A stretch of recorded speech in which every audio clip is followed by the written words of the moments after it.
Hello दोस्तों, मैं इंद्रेश अपने YouTube channel Indresh GS classes में आप सभी का स्वागत करता हूं। तो दोस्तों, आज हम लोग क्या देखेंगे? आज हम लोग देखेंगे क्या बताइए? आज हम लोग देखेंगे थार्नडाइक साहब के बारे में। ठीक है, जो हमारा जो किसकी सीडीपी की क्लास है। ठीक है, सीडीपी की मोस्ट इम्पॉर्टेंट क्लास है, इम्पॉर्टेंट क्लास चल रही है। ठीक है, जो सभी एग्जाम, जैसे हमारा सीटेट वालों के लिए तो बहुत ही बेहतरीन क्लास है। ठीक है, सीटेट हो गया, यूपी टेट हो गया, सभी एग्जाम के लिए क्या है, मोस्ट इम्पॉर्टेंट है। ठीक, चलिए चलिए ज़्यादा बातें नहीं करेंगी, सिर्फ आज हम लोग सिर्फ पढ़ाई पढ़ाई करना। ठीक, ज़्यादा बातें नहीं। तो इन्होंने कौन सा नियम, कौन सा थियरी दिया था? तो इन्होंने प्रयास एवं त्रुटि का सिद्धांत। जितना बच्चा प्रयास करता है, जितना आप त्रुटि कर देंगे, उतना ही अच्छा क्या करेंगे, सीखेंगे किसी चीज़ को। ठीक, त्रुटि ज़रूर होती है किसी चीज़ को, आप नए कार्य को कर रहे हैं तो वही इन्होंने बताया है। ठीक है, चलिए आइए देख लेते हैं।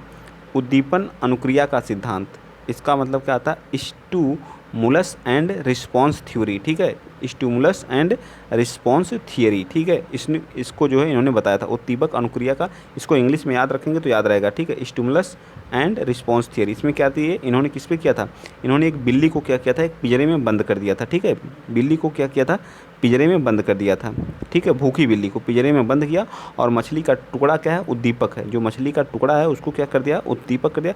पिंजरे को खोलने का प्रयास जो कर रही है बिजली, जो है एक बार दो बार ऐसे ट्राई करती है। ठीक है, तो एक एक समय ऐसा आता है कि वह उसको खोल लेती है, फिर दोबारा लटकाते हैं तो वह उससे भी जल्दी खोल लेती है। फिर ऐसा एक समय आता है, जैसे वहाँ मछली रखी जाती है, विदिन सेकेंडों में वो क्या करती है, उस पिंजरे से खोल करके बाहर आ जाती है। ठीक, विदिन सेकेंड में। ठीक, तो इसका मतलब क्या, जो खोलने का प्रयास कर रही है वह हमारी अनुक्रिया है, और जो हम रख रहे हैं मछली का टुकड़ा, वह हमारा क्या है, उद्दीपक है। ठीक, समझ में आया? समझ में आया कि नहीं? इन्होंने किस पे किया था, बिल्ली पे किया था। ये भी याद रखिएगा, कभी कभी पूछ लेता है।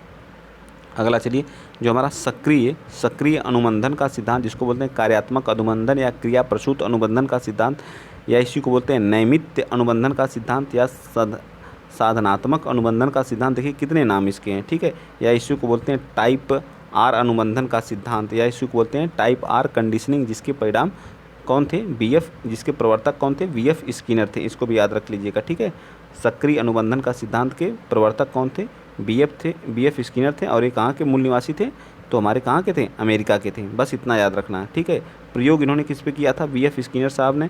तो इन्होंने किया था इन्होंने किया था चूहे व कबूतर पर 1938 में, कबूतर पर, और 1943 में इन्होंने क्या किया था, प्रयोग किया था। चूहा क्या था, स्किनर ने बॉक्स में बंद बंद उछल कूद क्रिया, जो उछल कूद क्रिया कर रही है, एक बक्से में जो चूहा बंद है तो उसमें उछल कूद की क्रिया करेगा। ठीक है, देखिए बक्से में बंद है तो उसमें क्या करेगा, जो क्रिया करेगा उसे क्या कहते हैं, भोजन पुनर्बलन। उसको स्किनर क्रिया पर विशेष जोर देता है। ठीक है, आरएस थियरी इसी को बोलते हैं। ठीक, कौन दिया था, आरएस थियरी, ये भी याद रखेगा। क्रिया करते रहना चाहिए तथा बालक को पुनर्बलन देना चाहिए। क्रिया करने की गति में अधिक तीव्रता, जो हम पुनर्बलन देते हैं वह हमारे कार्य को क्या करता है, अधिक क्रियाशील या अधिक गति देता है, अधिक गति देता है, जिससे हम और क्या कर सकते हैं, तेज़ी से काम करते हैं। ठीक है, समझ में आया? चलिए आगे चलते हैं, आगे आ जाइए। शैक्षिक महत्व है, इसके जो शैक्षिक महत्व है उसको देख लीजिए, आर थियरी के। ठीक, यह सिद्धांत प्रभाव के नियम पर आधारित है, बिल्कुल है।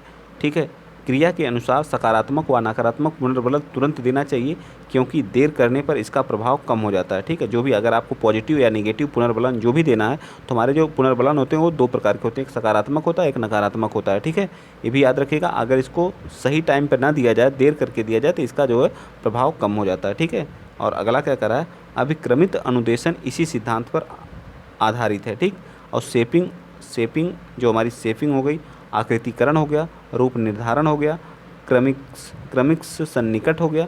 यह एक ऐसी विधियां हैं जिसमें हम व्यक्ति के व्यवहार में परिवर्तन लाने के लिए धीरे धीरे हम क्या करते हैं, पुनर्बलन देते हैं। ठीक, क्या करते हैं, पुनर्बलन देते हैं। समझ में आया?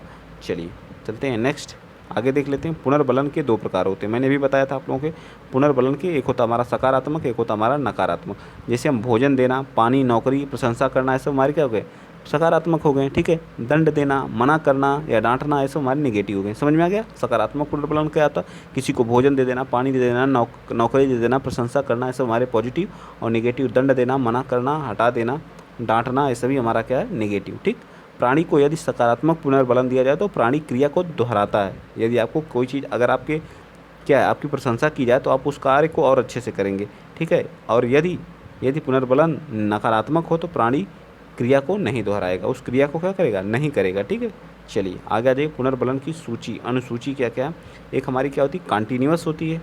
कॉन्टीन्यूअस का मतलब होता है रेनफोर्समेंट। ठीक है, सतत होती है। एक होती है हमारी आंशिक, आंशिक ठीक है, पार्शियली ठीक है, आंशिक होती है। इसमें क्या होता है, प्रत्येक अनुक्रिया पर क्या किया जाता है, पुनर्बलन दिया जाता है। प्रत्येक अनुक्रिया पर क्या दिया जाता है, इसमें पुनर्बलन दिया जाता है, सकारात्मक हो चाहे नकारात्मक हो।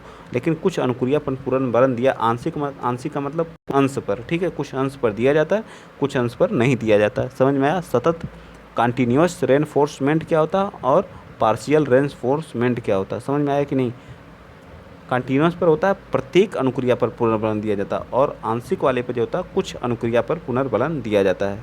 ठीक, आ जाइए। रूसी मनोवैज्ञानिक पावलोव, पावलोव का जो अनुकूलित अनुक्रिया सिद्धांत थियरी था, कंडीशनड रिस्पॉन्स थियरी था, इसके बारे में आइए देख लीजिए। पावलोव, अब तक आप बीएफ स्किनर के बारे में देखे थे, अब देख लीजिए रूसी जो पावलोव थे उन्होंने क्या दिया, शास्त्रीय अनुबंधन दिया था, क्लासिकल कंडीशनिंग थियरी दिया था, ये भी उसी का नाम है। ठीक है, ठीक, तो या पावलोव कहे या शास्त्रीय अनुबंधन सिद्धांत कहे या संबंध प्रत्यावर्तन या संबंध प्रतिक्रिया का सिद्धांत कहे या ठीक है, या अनुबंधन सिद्धांत का या कंडीशन थियरी, ये सभी क्या हमारे कौन दिया था, तो शास्त्रीय अनुबंधन या हमारा अनुबंधन सिद्धांत हो गया या संबंध प्रतिक्रिया सिद्धांत हो गया, ये सभी पावलोव ने दिया था। कब दिया था, 1904 में। ठीक, कब दिया था, 1904 में दिया था। ठीक है, और इन्होंने किस पे प्रयोग किया था, तो कुत्ते पर किया था। किस पे किया था, कुत्ते पर किया था। थर्नडाइक ने बिल्ली पर, और स्किनर ने किस पे, चूहे पर, और ये किस पे किए थे, कुत्ते पर। पावलोव ने कुत्ते पर। इन लोगों के बारे में भी याद रखेंगे आप लोग। देखिए कुत्ते पर इन्होंने किया था। ठीक है, कुत्ते पर क्या किया था इन्होंने, क्या किया था। ठीक, चलिए आगे आइए देख लीजिए।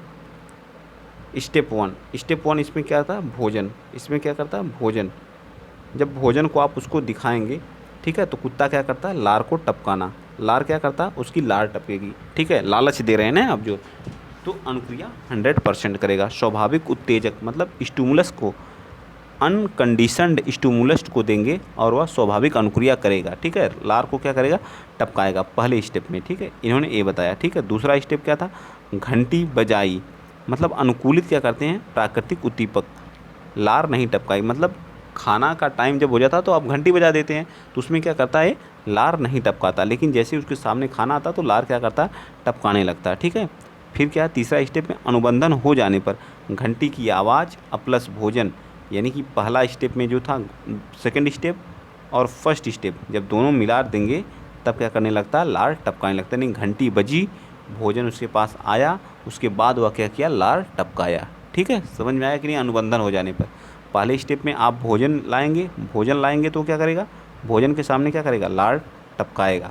ठीक, लेकिन घंटी जब बजेगी कि खाने का समय हो गया है, घंटी की आवाज़ सुन के वह क्या हो जाएगा, लार नहीं टपकाएगा। ठीक है, जब दोनों को मिला देंगे तो लार टपकाना हमारा जाएगा CR। ठीक है, CR क्लासिकल रिस्पॉन्स जिसको बोलते हैं। ठीक, स्टेप 4 में घंटी की आवाज़, लार टपकाना। स्टेप 4 में घंटी की आवाज़ को देख करके भी लार टपकाएगा। कंडीशन रिस्पॉन्स इसको बोलते हैं, CR रिस्पॉन्स भी बोलते हैं। एक समय आएगा फिर घंटी की आवाज़ सुन के भी क्या करने लगेगा, वो लार को टपकाने लगेगा। ठीक, समझ में आया। पहले अनकंडीशनड स्टिमुलस था। ठीक है, अनकंडीशनड था, बिना मतलब भोजन आता था तो लार टपकाता था।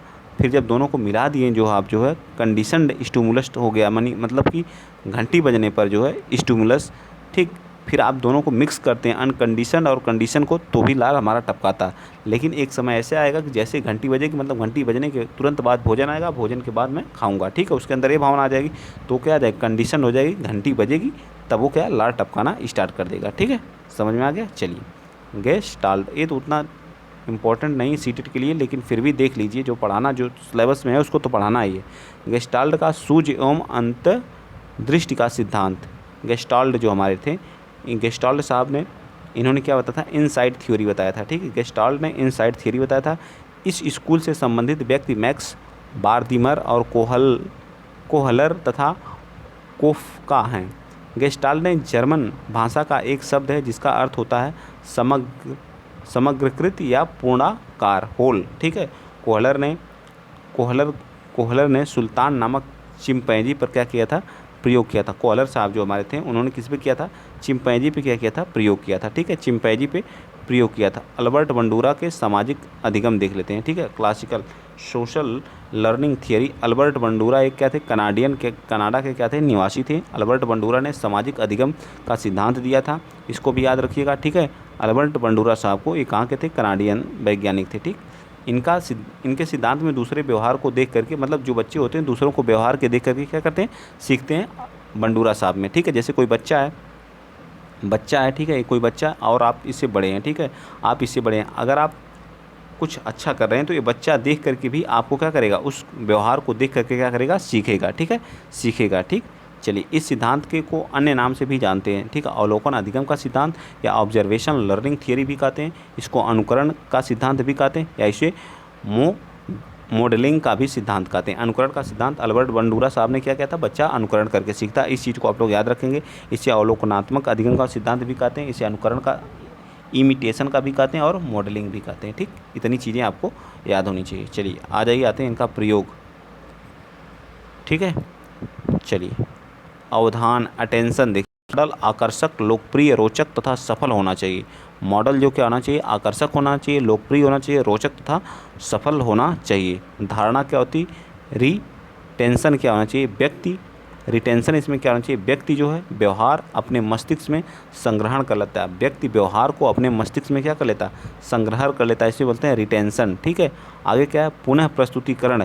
पुनः प्रस्तुतिकरण में क्या होता है, व्यक्ति द्वारा सीखे गए व्यवहार का पुनः प्रस्तुतिकरण किया जाता है। जो व्यवहार सीखता है, मतलब अनुकरण करके जो चीज़ें सीखता है उसको पुनः क्या करता है, प्रस्तुतिकरण करता है, ठीक है। फिर अगला क्या है, पुनर्वलन। व्यवहार में अगर कोई दिक्कत है तो आप क्या करेंगे, उसको प्रस्तुतिकरण करने पर व्यक्ति को सकारात्मक या नकारात्मक पुनर्वलन प्रदान करना चाहिए। मैंने अभी पुनर्वलन बताया था, एक नेगेटिव होता है, एक पॉजिटिव होता है, सकारात्मक होता है, एक नकारात्मक होता है, ठीक। तो सो पॉजिटिव और नेगेटिव सारी चीज़ें आपको बता दी। अधिगम हस्तांतरण के प्रकार, type of the transfer of the learning, ठीक है। तो जो लर्निंग होती है, अधिगम को ट्रांसफ़र होने के 3 प्रकार हैं, ठीक। एक क्या होता है हमारा, 3 हस्तांतरण के 3 है। पहला क्या होता है, सकारात्मक हस्तांतरण। सकारात्मक हस्तांतरण कैसे होता है, देखिए, पॉजिटिव ट्रांसफ़र कैसे होता है, जब एक परिस्थिति में अथवा एक विषय में सीखा गया ज्ञान किसी नवीन परिस्थिति यानी न्यू कंडीशन या विषय को सीखने में सहायता करता है, तो उसे हम सकारात्मक हस्तांतरण करते हैं। जैसे आप साइकिल पहले चला लेते थे, ठीक है, ये लड़की क्या करती थी, पहले साइकिल चला लेती थी, ठीक है। देखिए, अब उसका यूज जो हम क्या कर रहे हैं, स्कूटी चलाने में कर रही है, तो यह है क्या, सकारात्मक। न्यू कंडीशन या विषय को सीखने में सहायता करता है, इसे क्या करते हैं, सकारात्मक। कितनी बारी चीज़ें मैं बता चुका हूँ, ठीक है। सकारात्मक। नकारात्मक देखिए, नकारात्मक क्या होता है, नकारात्मक हस्तांतरण जब एक परिस्थिति में सीखा गया ज्ञान नवीन ज्ञान को सीखने में बाधा यानी कि हिंड्रेंस उत्पन्न करता है। मतलब कोई ज्ञान आप सीखे हैं किसी परिस्थिति में और वह आपके नए ज्ञान के सीखने में क्या कर रहा है, दिक्कत कर रहा है, तो इस तरह का हस्तांतरण क्या करता है, नकारात्मक कहलाता है, ठीक है। और एक हमारा होता है शून्य हस्तांतरण, इससे भी क्वेश्चन आता है सीटेट में, ठीक है। जब एक कार्य का प्रशिक्षण दूसरे कार्य को सीखने में ना तो सहायता ही करता और ना ही बाधा उत्पन्न करता, यानी कि ना तो आपको कोई दिक्कत हो रही है इसके सीखने से और ना ही कोई प्रॉब्लम और ना ही कुछ नया सीख रहे हैं, तो यह क्या कहलाता है, शून्य हस्तांतरण कहलाता है या जीरो ट्रांसफ़र कहलाता है, ठीक। समझ में आ गया, जीरो हस्तांतरण या पॉजिटिव निगेटिव। तो निगेटिव पॉजिटिव दोनों समझ में आ गए होंगे आपके जो तीनों, ठीक। चलें आगे चलें कि रहने दें। अधिगम वक्र देखेंगे, देख लिया जाए। चलिए, अधिगम का वक्र भी देख लेते हैं। अधिगम वक्र का अर्थ, फटाफट हम थियरी फिनिश कर लेंगे, उसके बाद ही प्रैक्टिस कराएंगे, ठीक है। अधिगम का वक्र क्या होता है, सारी चीज़ें जो मेजर टॉपिक थे मैंने सारे ख़त्म कर दिए हैं, ठीक है, कुछ बचा नहीं है, ये भी जान लीजिए। अभिवृद्धि हो गया, विकास हो गया, बुद्धि के प्रकार, उसमें आपके जो वैज्ञानिक थे जीन पियाजे, वाइगोत्स्की साहब, और जितना भी था इंपॉर्टेंट सारी चीज़ें मैंने करा दी है, ठीक है। क्वेश्चन वहीं से कम 20 से 25 क्वेश्चन आपके वहीं से आते हैं जो मैंने मेजर टॉपिक कराया है।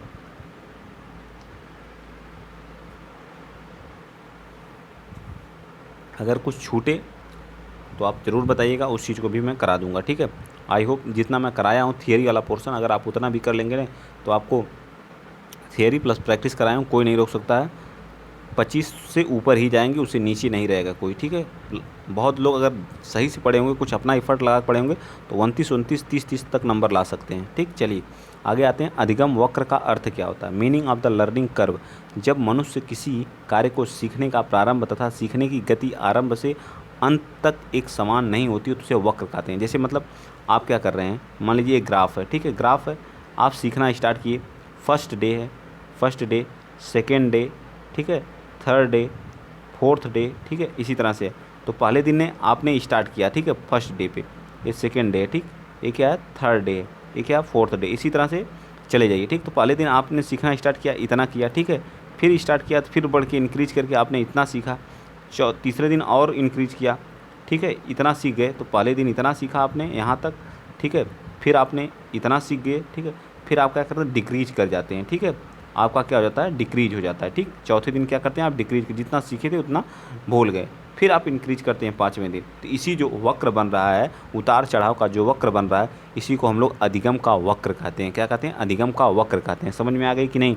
अगर आप हिस्ट्री पढ़ रहे हैं, जियोलॉजी पढ़ रहे हैं, पहले दिन पढ़े तो आपको अच्छा लगा, थोड़ा सा इंक्रीज किए, सीखे कुछ, दूसरे दिन, तीसरे दिन, चौथे दिन कोई ऐसा दिन आएगा डिक्रीज हो गए, फिर इंक्रीज करेंगे, ठीक है। तो इसी को हम लोग क्या कहते हैं? Meaning of the learning curve कहते हैं, अधिगम का वक्र। समझ में आया? इसमें क्या होता है, देखिए एक उत्तल वक्र होता है, कॉन्वेक्स होता है, ठीक है। एक क्या होता है कॉन्वेक्स, इसमें क्या होती है गति तीव्र, गति मंद हो जाती है, ठीक है। इसमें क्या होता है कॉन्वेक्स में जो उत्तल वक्र होता है, इसमें देखिए स्किल है, स्किल और किसके बीच में? प्रैक्टिस के बीच में है, ठीक है। इसमें क्या होता है देखिए कॉन्वेक्स, ये हमारा क्या कॉन्वेक्स है, ठीक है, कॉन्वेक्स है। इसमें क्या होता है गति जो होती है, गति तीव्र और गति मंद हो जाती है, ठीक। एक समय देखिए आप बढ़ रहे हैं कि नहीं, देखिए इंक्रीज कर रहे हैं, फिर एक समय आ रहा है आपका क्या हो रहा है कम हो रहा है, ठीक है। यहाँ तक इंक्रीज कर रहे हैं, फिर एक समय आ रहा है डिक्रीज होने लग रहे हैं, ठीक है, डिक्रीज हो रहा है। कर्व देखिए बन रहा है कि नहीं, समझ में आया? चलिए, तो उत्तल वक्र हो गया, एक क्या हो गया अवतल वक्र होता है। अवतल वक्र देख लीजिए, इसमें गति मंद, गति तीव्र होती है। पहले गति देखिए मंद हो रही है ना, ठीक, यहाँ से आप स्टार्ट किए मंद, फिर देखिए तीव्र हो रही, बढ़ रही है ना, परफॉर्मेंस देखिए बढ़ रही है, ठीक। देखिए यहाँ कम थी, फिर एक समय आएगा बढ़ जाएगी, ठीक, देखिए बढ़ रही है, ठीक। समझ में आया?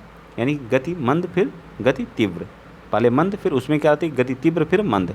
अब मिश्रित वक्र जो होता है, मिश्र वक्र जो होता है उसको देखिए, इसमें गति धीमी, फिर क्या होती है गति, इसमें क्या होती है गति धीमी, फिर गति तीव्र, फिर गति धीमी। मतलब क्या होता है परफॉर्मेंस देखिए ऐसे होता है। देखिए पहले धीमी है, फिर क्या हो रही तीव्र हो रही, फिर क्या हो रही फिर धीमी हो रही, ठीक। इसको बोलते हैं एस कर्व, इसको क्या बोलते हैं? S curve. क्या बोलते हैं? एस कर्व बोलते हैं, ठीक। बस ये इतना पूछता नहीं है, देख लीजिए कभी कभी पूछ लेता है। अब आ गया हमारा समावेशी इंक्लूसिव एजुकेशन, ठीक है। स्टार्ट करें इंक्लूसिव शिक्षा से संबंधित जितने भी क्वेश्चन हैं अब हम यहाँ देखेंगे, ठीक है। चलिए स्टार्ट करते हैं चीज़ों को। समावेशी शिक्षा को या तो कहिए आप लोग कल स्टार्ट कर देते हैं, जैसा कहिए कल स्टार्ट करते हैं, इसके बारे में पूरा डिटेल से हम लोग देखेंगे, ठीक है। कल स्टार्ट करेंगे इसको, ठीक। कल पूरा समावेशी शिक्षा को देखेंगे, जितना है पूरी समावेशी शिक्षा पूरी फिनिश करेंगे, ठीक। चलिए समावेशी शिक्षा के बारे में, फिर जो हमारे विकार हैं उसके बारे में देखेंगे। पिछड़ा बालक सामाजिक रूप से बहुत अभी टॉपिक है, ठीक है। तो अभी 4-5 दिन लगेगा, पूरी हम लोग की क्या हो जाएगी फिनिश हो जाएगी CDP, ठीक। तो वक्र भी खत्म हो गया। कल हम लोग समावेशी शिक्षा देखेंगे, समावेशी शिक्षा के बारे में आप लोग पढ़ के आएंगे, ठीक है। ये इंपॉर्टेंट क्लास थी, तो आप लोग आज फिनिश कर लीजिएगा, ठीक है। अगर वीडियो आप लोगों को अच्छा लगा तो प्लीज़ वीडियो को शेयर करिएगा, चैनल को सब्सक्राइब करिएगा, जितना हो सके उतना अपना सपोर्ट और प्यार बनाए रखिए। जय हिंद, जय भारत।